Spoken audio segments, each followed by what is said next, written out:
welcome this evening. Thank you for joining us on this very cold winter evening.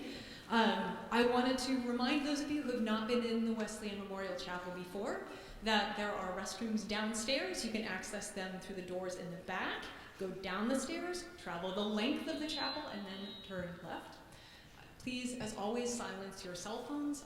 And as we enjoy this program tonight, we would like to ask you to please hold any applause to the very, very, very, very, very end. There are many kinds of pieces and pieces with multiple movements, and that you will be, I'm sure, inspired to applaud immediately, but please, wait until the very end. So we really appreciate your helping us with that. This evening, we are going to be exploring some interesting, exciting stories about wondrous births. Tell me the story of how I was born. As a child, did you ever ask that of your parents? Or as a parent, have you ever been asked that by your child? Because there really is something that's kind of extraordinary, isn't it, about the stories of our births. That rainy night with the flat tire on the way to the hospital, or the Thanksgiving dinner interrupted. And so even, too, the story of our conceptions, though we might not hear those stories, or not until we're a bit older anyway. Because these are our origin stories, right? And we feel connected to them, to the sense that it feels that perhaps they in some way explain some part of who we are, or maybe even why we are what we are. When gods are born, their origin stories are kind of Mendelian myths, showing how their powers are inherited like genetic traits from their divine parents. But even more special in mythology are the weird births, the wondrous tales of conception and birth that happen outside normal biological processes. Because in these stories, the how of conception and birth matters. Unconventional births leave a mark. They shape not only the powers of the God born from them, but their personalities, their core functions, the particular role they're going to play in the universe. Now, as some of you may know, this weekend in Catholic tradition is the Feast of the Immaculate Conception, which celebrates an origin story of the Virgin Mary. And the Bach Magnificat is often performed in connection with this feast, which is one of the reasons why it's in our program this evening. But we are exploring broadly the theme of origins. So we invite you this evening on a journey through Greek, Norse, and early Christian stories of how certain gods were born in weird ways. These imaginative conceptions, from male pregnancies to birth from divine speech, tales expressed tonight through storytelling, dance, and art. And throughout, we'll see how the unusual circumstances of their divine births explains the essence of what they are.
Once upon a time, high on the misty mountaintop of Asgard, far above the realm of men, and further still above the underground realm of hell, when the world was young, and matters between the gods of the Aesir and the ice giants had not been settled, the Aesir gods had finished the construction of Valhalla, gold bright and gleaming, with shield shingles for its roof and spears for its rafters, filled with tables for warriors to feast, sitting on stools made from breastplates.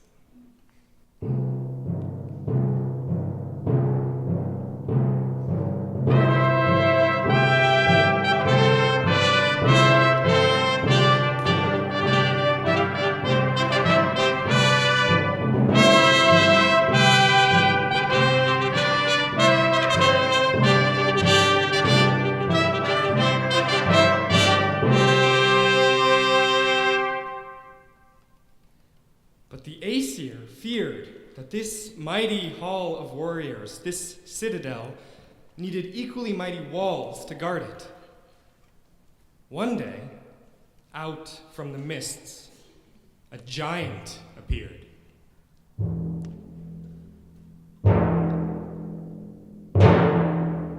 He bore the tools of a smith's trade, carrying huge axes and sledges for stone. And he arrived with an offer for the gods. His voice thundered and echoed across the peaks. I will build you a wall, he offered. I will build you the highest, strongest, unbreachable wall around Asgard to defend you from any foes. And I will complete it in 3 seasons. But this is my price. You must give me the sun, moon, and the goddess Freya to be my wife.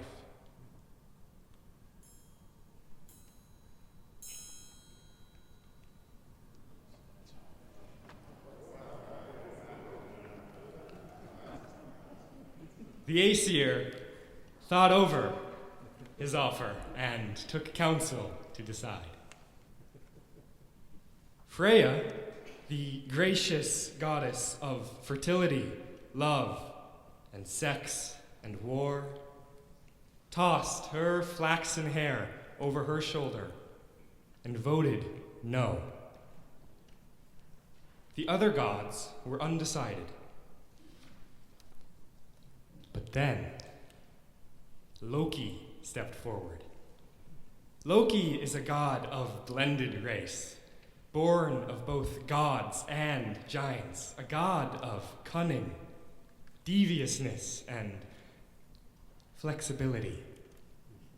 His morality is flexible.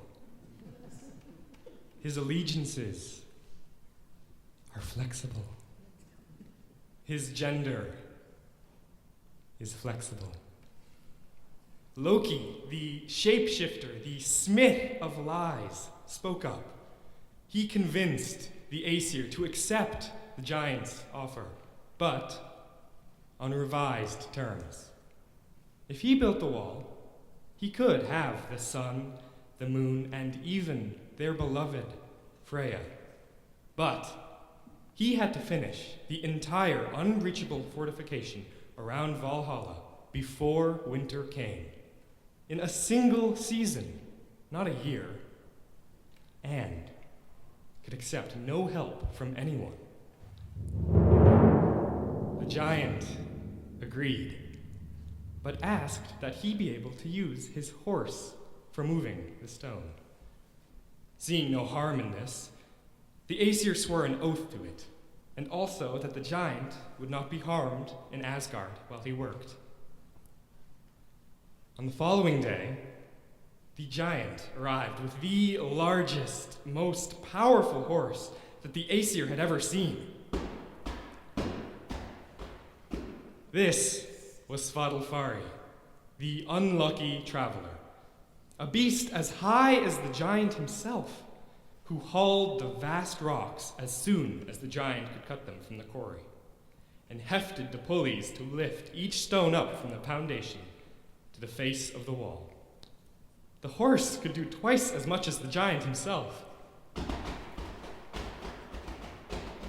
And so, the walls around Valhalla grew higher and higher, faster and faster.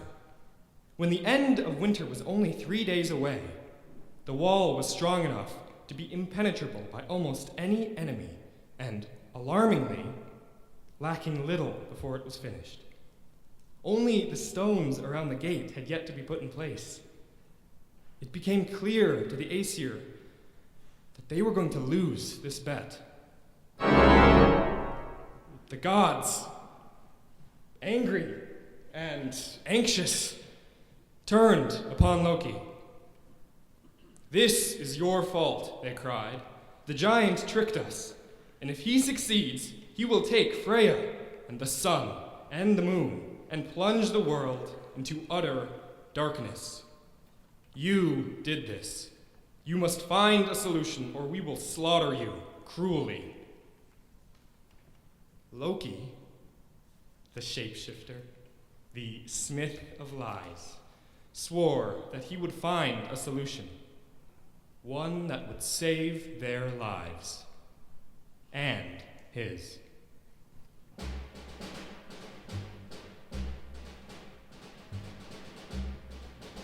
Loki transformed himself into a beautiful mare with shapely legs, shining coat, and a silky mane.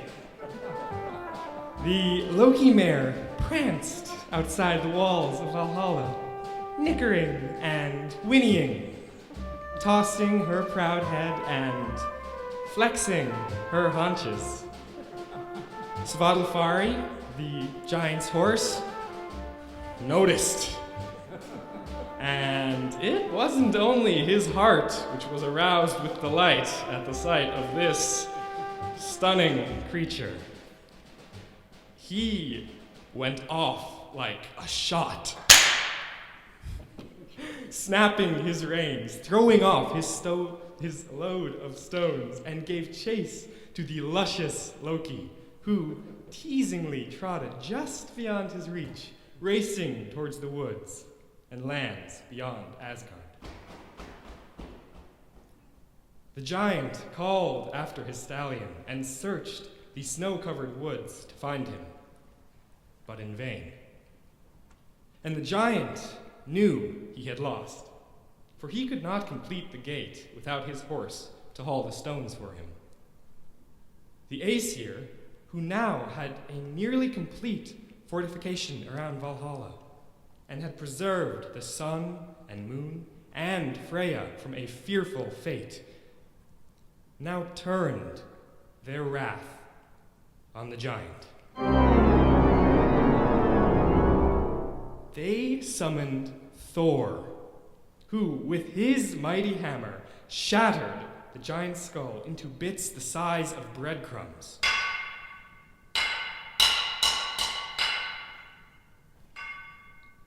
Meanwhile, Loki had become pregnant by the stallion, Svadilfari. And after the moons had turned, he gave birth to Sleipnir, a mighty gray horse with 8 legs. Like his father, Sleipnir was strong, fierce, and fast, a steed suited for heavy burdens and battle. But like his mother, Sleipnir was flexible. His name means the slippery one, which allows him to slip over any obstacle, over forests and swollen rivers, across fiery bridges, over sea and sky. Sleipnir bears his riders between realms, from the highest reaches of heaven down into the depths of hell itself, between chaos and civilization and back again. The best horse of gods and men, he is Odin's steed, to race between worlds.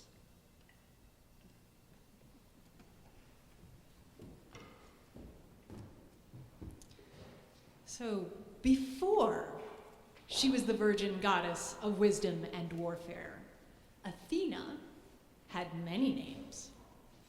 For the Athenians, she was in some ways a kind of mother goddess at first, Athena of the city, Athena Polios. She nourished her citizens with the olive tree, and she ensured their fertility and commercial success. She was also a weaver, a goddess of crafts and production. Athenian potters, they used to pray to her so that their pots wouldn't explode in the kiln. She was also a mistress of serpents, connected through the old ways to underworld and afterlife. But these older roles faded.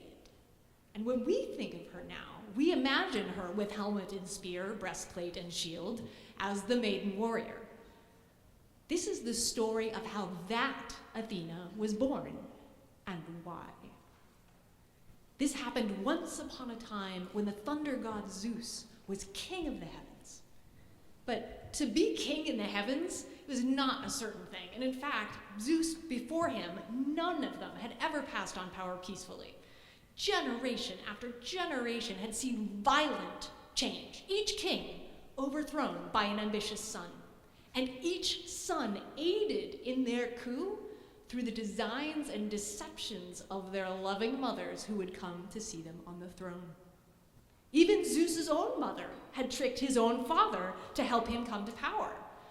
And it was prophesied that for Zeus, too, if he had a son, he would be deposed.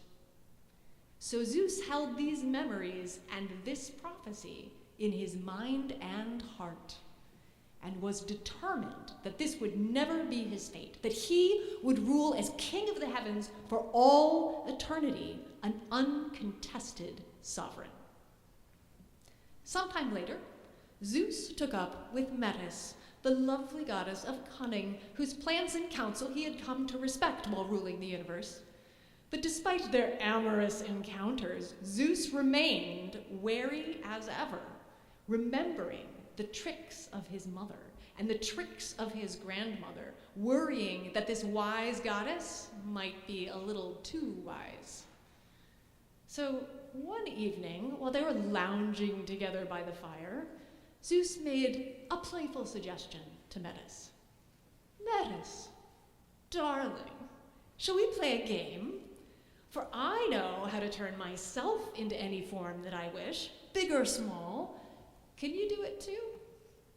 And Metis, wise though she was delighted with the challenge. And so the two of them transformed, each after the other, into the most splendid of creatures.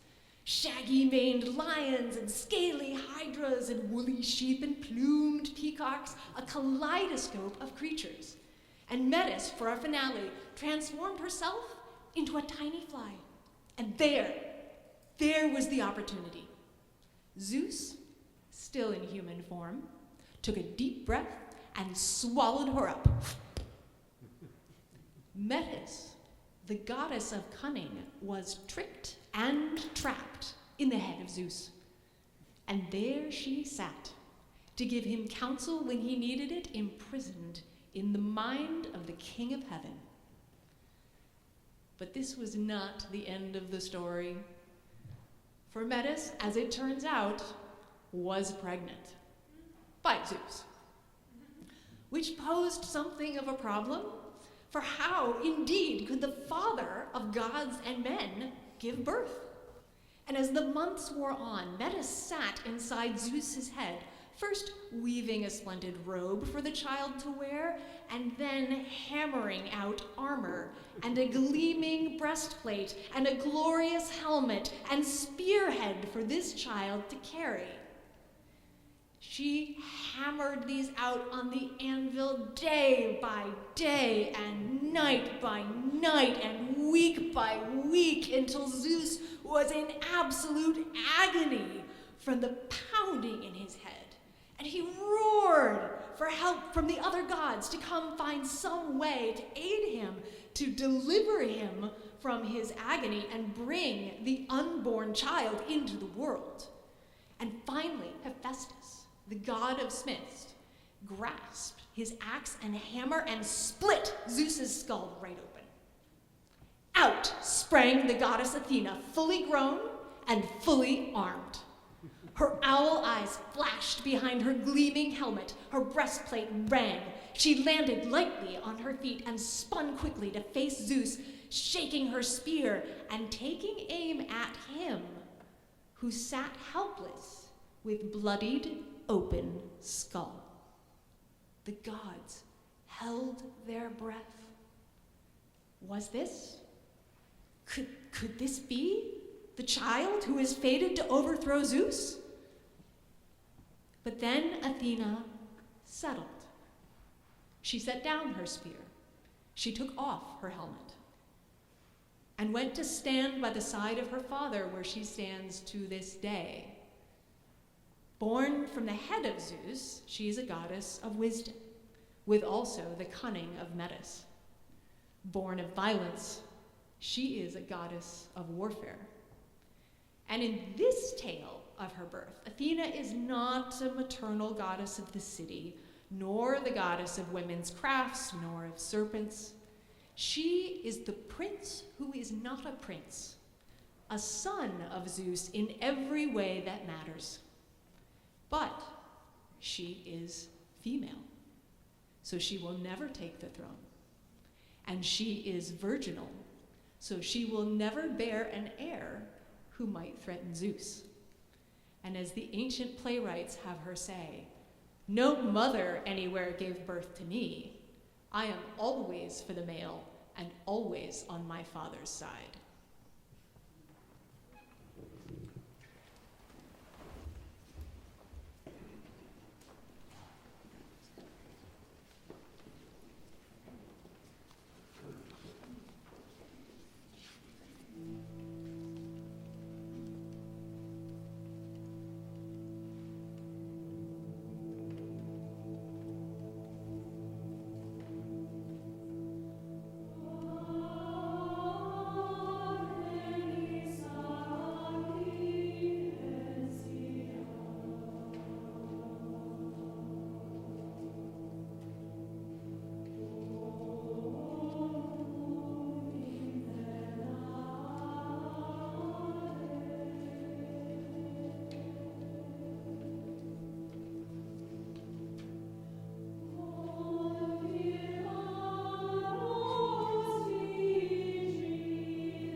Some of you may know the theology behind the Immaculate Conception, which holds that Mary, the mother of Jesus, was from the moment of her conception free from original sin.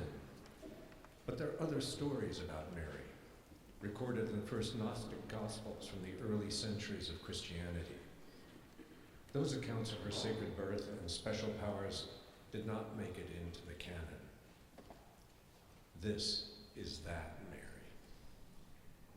Once upon a time, in the land of Canaan, lived an old married couple, Joachim and his wife Anna.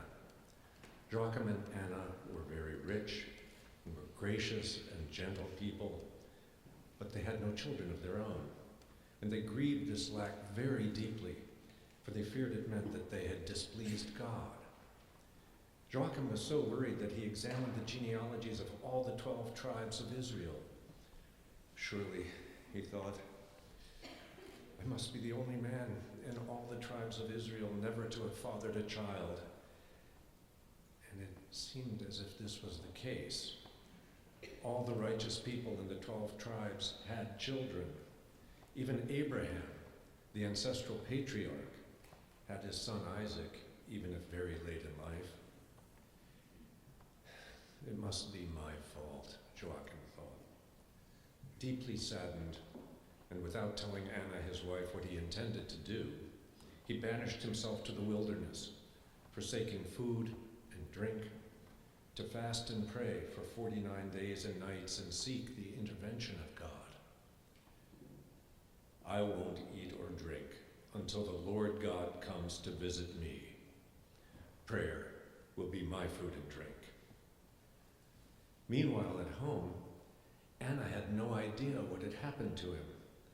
After weeks without news, she thought he must be dead because he had disappeared so completely. And so she fell into deep mourning. Now she had 2 reasons to grieve: no child, no husband. After more weeks, there was a feast day at the temple, and all the people of Israel were supposed to rejoice. Anna didn't want to go. She was still in mourning. But her servant rebuked her, saying that she was failing to honor God by not celebrating. So Anna reluctantly removed her mourning clothes, washed, and then on impulse, put on a wedding dress, her wedding dress. And another impulse struck her, and she went to walk in the garden at midday, wearing her wedding dress. The fierce sun beat down on her, so she took shelter, sitting under a laurel tree to rest. And there, in her sadness, she prayed. And as she prayed, an angel appeared to her and announced to her the most wondrous news. Despite her age, she would conceive and bear a child, an extraordinary woman who was to become the Mother of God. Joachim returned from his months in the wilderness to find not only that his beloved Anna was pregnant, having conceived from the word of an angel, but also that she was blessed to deliver an extraordinary woman who would then become the Mother of God. Anna gave birth to Mary after only 7 months of pregnancy. This is a special time that marked the birth of other heroes. And her parents knew immediately that Mary was extraordinary. She was already walking by the time she was 6 months old. And when left to wander, she would waddle right up the stairs of the temple on her own. She was dedicated to the service of God in the temple throughout her childhood. And when she came of age, she conceived and bore Jesus, also through divine pronouncement, like mother, like son. In addition, the Gnostic Gospels depict Mary not only as a mother, but also as a wise and revered teacher. She is created to contain the universe embodied by the Christ child, and so she's able to understand the mysteries of his teachings, of the divine cosmos, and to interpret them for his disciples. They are sometimes grateful for her expertise, and sometimes not so much. But she's also an agent of power in her own right. In one tale, the Apostle Bartholomew fights with Satan himself and invokes Mary's protection as he tries to stamp on the neck of the beast. In another, Mary is asked by the apostles, how was it that you could conceive the incomprehensible and could carry that which could not be contained? Mary begins to tell the tale of how God created the universe, how he shaped matter out of confusion and established the foundations of water. And as she began to say how she conceived and bore Christ, alongside the truth that came out of her mouth, she started to breathe fire. Flame that was so powerful that it would have consumed the world if Jesus hadn't stepped in and covered her mouth to prevent her from revealing these mysteries. So in this version of the telling, the Virgin Mary is created without sex, conceived through the word of God carried by an angel, and born to a woman far beyond the age of bearing children. And then she shows supernatural potency. This Mary is the Madonna, who is also one of the Magi.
Quia facis mihi magna?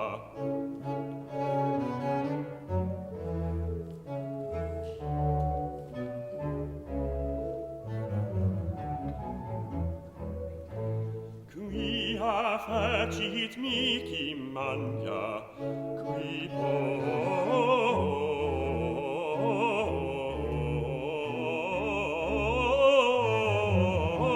Qui potens est. Quia facit mihi magna? Qui potens est. Et sanctum nomen eius, et sanctum nomen, et sanctum nomen eius, sanctum nomen eius, sanctum nomen eius, et sanctum nomen eius.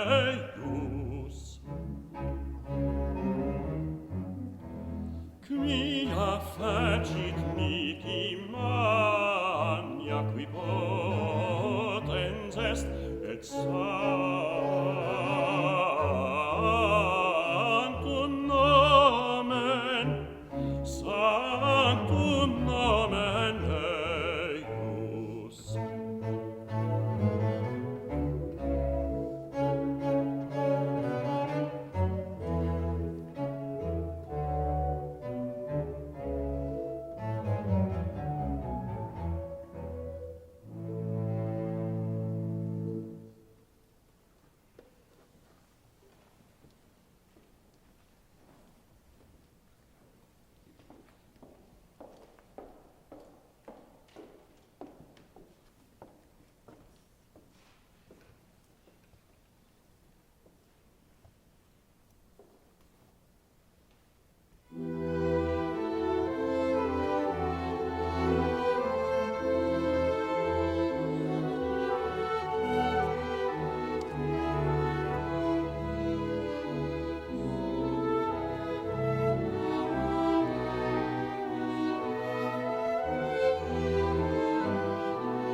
asked you to imagine Aphrodite, in your mind's eye, I'm guessing that many of you would be thinking of a Renaissance painting of a lovely, serene young woman surrounded by the three graces, cloaked in silks and crowned with flowers. Or perhaps classical statues of a shapely but elegant female stepping mostly modestly from her bath.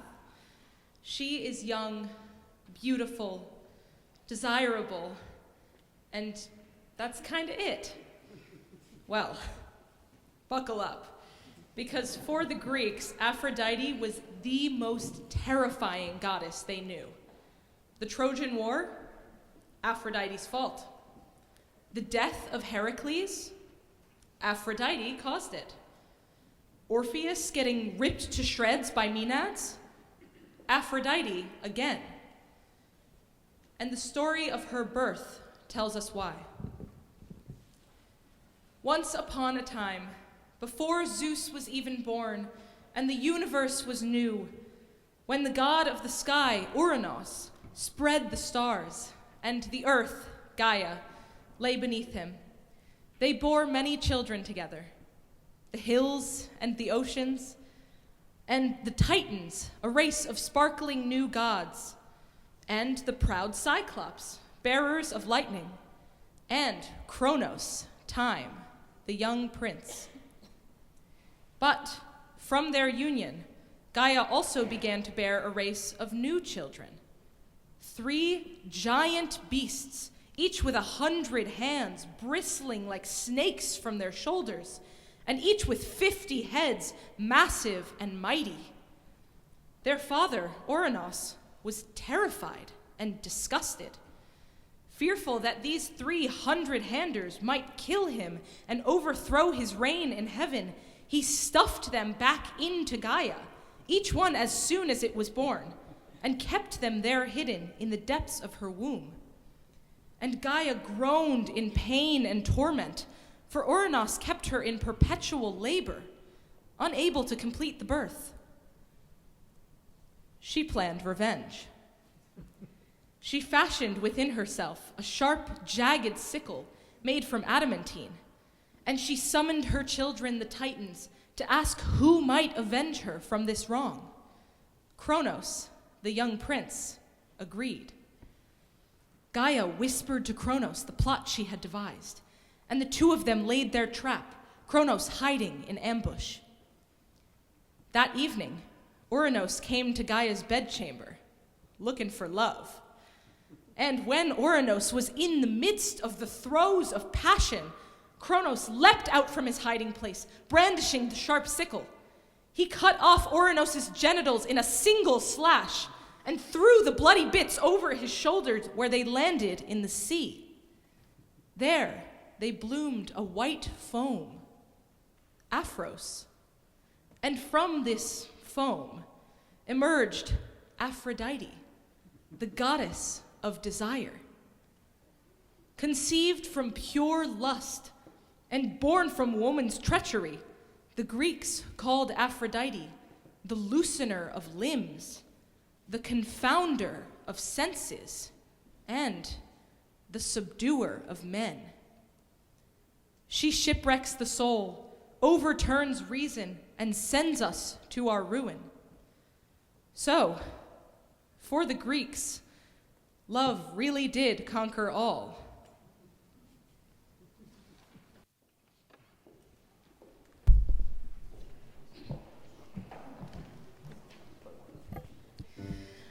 A steed who slips between worlds and bears the dead on his back. A prince who is not a prince. A Madonna who is also a magi. And a goddess who wields love as a weapon. Each of these tales explain how these amazing beings came to be. And it is that weirdness, that strange messiness, that imbues the offspring with their unique power and defines their character. Now, the gods in their misty realms and primordial places might be able to circumvent the normal processes. They control conception, sidestep sex, and sideline love. But for the rest of us mortals down here on Earth, we don't have that choice. For our special, strange, and wondrous children to exist, we need some lovin',